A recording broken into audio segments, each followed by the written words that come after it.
दिसंबर 25, 1929 Charlie Lawson नाम के एक व्यक्ति ने अपने ही परिवार के सदस्यों का बड़े ही बेरहमी से हत्या कर दिया। उसने ऐसा क्यों किया? क्या थी इसकी वजह? आइए जानते हैं।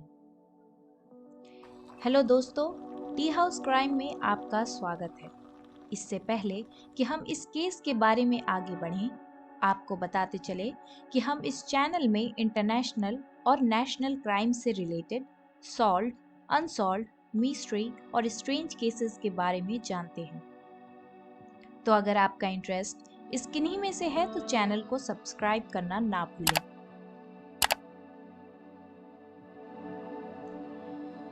चार्ली लॉसन का जन्म 10 मई 1888 को ऑगस्टस और नैन्सी के घर नॉर्थ कैरोलिना के एक अनइनकॉर्पोरेटेड सोसाइटी में हुआ था। अनइनकॉर्पोरेटेड सोसाइटी लोकेलिटी से हटकर और शहर से थोड़ा दूर होती है, और अक्सर ऐसी सोसाइटी और लोकेलिटी में लोगों के घर थोड़ा दूर दूर होते हैं। फैनी मैनरिंग का जन्म 13 अक्टूबर 1892 को नॉर्थ कैरोलिना के स्टोक्स काउंटी शहर में हुआ था। उनके माता पिता का नाम जॉन वॉशिंगटन मैनरिंग और ओना ली मैनरिंग थे। आगे चलकर 1911 में चार्ली और फैनी ने शादी कर ली और उसके बाद 8 बच्चों को जन्म दिया, जिनमें से एक विलियम नाम के बच्चे की किसी बीमारी की वजह से 1920 में मौत हो गई। उनके बाकी बच्चों के नाम कुछ इस तरह थे: मेरी, आर्थर, केरी, मेबल, जेम्स, रेमंड और मैरी लू। सबसे छोटे बच्चे की उम्र 4 माह और सबसे बड़े की उम्र 17 साल थी। तो आप ये कह सकते हैं कि सारे बच्चे 4 माह से 17 साल के बीच में थे। चार्ली पेशे से एक तंबाकू किसान था और जर्मन टाउन नॉर्थ कैरोलिना में अपने भाई के खेत के पास अपने लिए फार्म हाउस खरीदने के पैसे बचा के रखे थे। कम्युनिटी और आसपास के लोगों के सामने लॉसन फैमिली का अच्छा खासा नाम था। मर्डर के कुछ महीने पहले एक खाई खोदते वक्त चार्ली के सर में चोट लग गई और उसने कुछ ही समय बाद सीजे हेल्सा बेक नाम के एक डॉक्टर से मिलकर खुद की जांच करवाई। जांच के सारे रिपोर्ट्स नॉर्मल आए और डॉक्टर ने उन्हें बताया कि ये बस एक मामूली सी चोट है और घबराने वाली कोई भी बात नहीं। हालांकि जांच में सब नॉर्मल निकलने के बावजूद भी चार्ली आए दिन अपने घर वालों से बोलता रहता था कि उसके सर में चोट है और वो रातों में अच्छे से सो भी नहीं पाता। उसके आसपास के लोगों ने भी नोटिस किया कि चार्ली का स्वभाव पहले से बदल सा गया है। जहां पहले चार्ली एक दयालु और आसान स्वभाव का इंसान था, वहीं आजकल वो एक असभ्य और अधीर किस्म का इंसान बन गया है। 1929 मर्डर के 2 हफ्ते पहले, जो कि क्रिसमस के भी 2 हफ्ते पहले पड़ता है, अपने पूरे परिवार के साथ चार्ली विंस्टन सेलम नाम की जगह शॉपिंग के लिए गया और उसने अपने परिवार के हर सदस्य को ये परमिशन दी कि जिसे जो चाहिए वो खरीद ले। शॉपिंग करने के बाद चार्ली और उसके फैमिली सबने मिलकर एक साथ एक प्रोफेशनल फैमिली पिक्चर्स भी ली, जो कि चार्ली के परिवार वालों के लिए एक चौंका देने वाली बात थी, क्योंकि पहला, चार्ली ने कभी अपने पूरे परिवार के साथ शॉपिंग नहीं की थी और दूसरा, चार्ली ने अत्यधिक खर्चे किए थे। इस तथ्य के बावजूद कि वो एक कम आय वाले तंबाकू किसान थे जो अपनी जरूरतों को पूरा करने के लिए संघर्ष कर रहे थे। एक इंसान अपने ही स्वभाव से विपरीत काम क्यों करता है?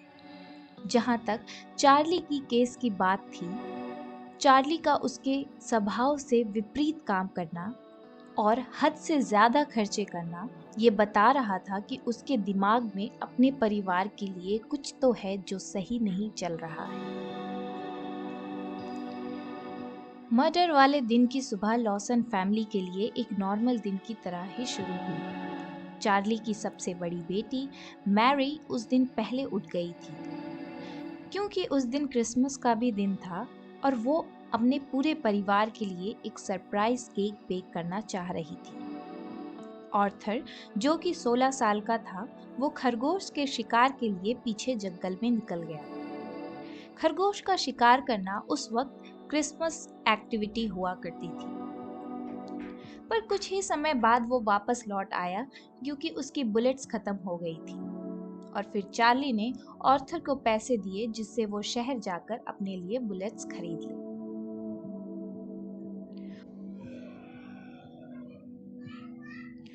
आर्थर को रवाना करने के बाद चार्ली ने 12 गॉज की एक शॉटगन उठाई और सबसे पहले अपनी पत्नी और 4 महीने के बच्चा, जो कि उस वक्त अपने माँ के गोद में ही थी, उसकी हत्या कर दी।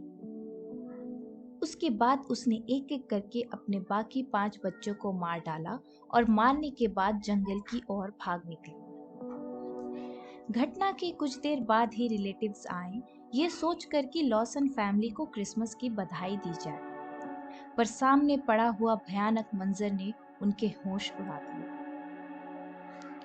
घटना के कुछ घंटों बाद जंगल से एक गनशॉट की आवाज आई और फिर पाया गया कि चार्ली ने खुद को गोली मारकर आत्महत्या कर ली है। जिस एरिया में चार्ली की बॉडी पाई गई, वहां चारों ओर चार्ली के पांव के निशान पाए गए, जिससे ये पता चला कि खुद को मारने से पहले चार्ली 2 घंटों तक इधर उधर भाग रहा था। पर उसने ऐसा क्यों किया? क्या वो ये प्रोसेस नहीं कर पा रहा था कि उसने अपने ही परिवार की बहुत बेदर्दी से हत्या कर दी? या फिर वो खुद को मारने से पहले खुद को ही हिम्मत दे रहा था? या फिर दोनों? ये तो बस चार्ली को ही पता है कि आखिर उस वक्त उसके दिमाग में चल क्या रहा था। पुलिस ने बाद में चार्ली के पॉकेट से 2 नोट पाए, जिनमें से एक में लिखा हुआ था ट्रबल कैन कॉज, मतलब परेशानी पैदा कर सकता है, और दूसरा no one to blame but, किसी का दोष नहीं लेकिन। इस घटना के बाद चार्ली के भाई मैरियन ने उस जगह को टूरिस्ट के लिए खुला छोड़ दिया और वो जगह उसी तरह 5 साल तक टूरिस्ट के लिए खुली रही। क्योंकि ये उस वक्त का एक बहुत ही सनसनी फैला देने वाला केस था, तो हजारों के तादाद में टूरिस्ट आते रहे। क्राइम सीन को बिना छेड़छाड़ के उसी तरह छोड़ा गया और मैरी के बेक किए हुए केक को डिस्प्ले पर रखा गया। पर बाद में उस केक को ग्लास कवर से ढकना पड़ा क्योंकि पता चला कि कुछ विजिटर्स केक में लगे हुए रेजिन्स को एज ए सुवीनियर्स या निशानी के तौर पर ले जाने लगे हैं। 5 साल के बाद उस घर को पब्लिक के लिए पूरी तरह से बंद कर दिया गया और लॉसन फैमिली के ही एक रिलेटिव ने उस केक को जमीन में गाड़ दिया। उस क्राइम ने लोगों को इतना झकझोर के रख दिया था कि फ्यूनरल में हजारों की तादाद में लोग शामिल हुए। सारे परिवार के सदस्य के बॉडीज को एक साथ ही दफनाया गया और फ्यूनरल में आए हुए सभी की आंखें तब नम हो गई जब बेबी मैरी लू को उनकी मां के साथ दफनाया जाने लगा। दोस्तों, इस भयावह घटना से बाद में सिर्फ 2 ही थ्योरी आगे आई। पहली ये कि चार्ली मेंटली डिस्टर्ब था, जो कि उसके हेड इंजरी के बाद हुई थी।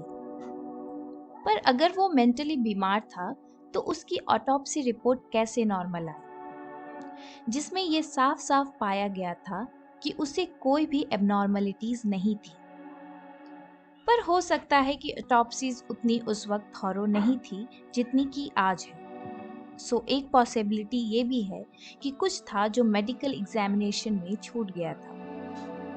पर क्या ये रीजन जस्टिफाई कर पाएगा जो भी चार्ली ने किया? नहीं, बिल्कुल भी नहीं।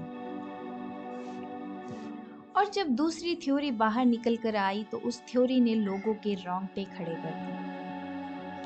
दूसरा खुलासा ये हुआ कि मैरी की दोस्त ने पुलिस को बताया था कि चार्ली ने अपनी ही बेटी का बलात्कार किया था, जिसके चलते मैरी प्रेग्नेंट थी। और इस बात को बाद में मैरी के एक कजिन ने भी कंफर्म किया। जिसके चलते हो सकता है कि चार्ली ने शर्म के मारे अपने साथ अपने बाकी परिवार वालों को भी मार डाला। हालांकि मैरी पर कोई भी ऑटोप्सी नहीं की गई थी और ना ही पुलिस ने कोई भी ऑफिशियल स्टेटमेंट रिलीज किया। पर जो भी हो, ये केस इन दो थ्योरीज पर ही आधारित था। मेरी तरह आपके मन में ये भी सवाल होंगे कि आखिर चार्ली ने अपने बेटे आर्थर को मार्केट क्यों भेजा और उसने उसे जिंदा क्यों छोड़ दिया। आपको बताते चले कि उस वक्त परिवार के नाम को आगे ले जाने की परंपरा बहुत ही जोरों शोरों से चलती थी और हो सकता है कि आर्थर ही ऐसा शख्स हो जो चार्ली को रोक सकता था। हालांकि वो उसे भी मार सकता था, पर जिस तरह से ये थ्योरी बाद में निकल कर आई कि परिवार के नाम को आगे बढ़ाने की परंपरा एक बहुत ही बीमारी की तरह उस वक्त फैली हुई थी, तो हो सकता है आर्थर को इसीलिए चार्ली ने छोड़ दिया ताकि उसके परिवार से कोई एक पीछे रह जाए उसके नाम को आगे ले जाने के लिए। पर क्या कोई भी ऐसा भयावह नाम अपने साथ जोड़कर आगे बढ़ पाएगा?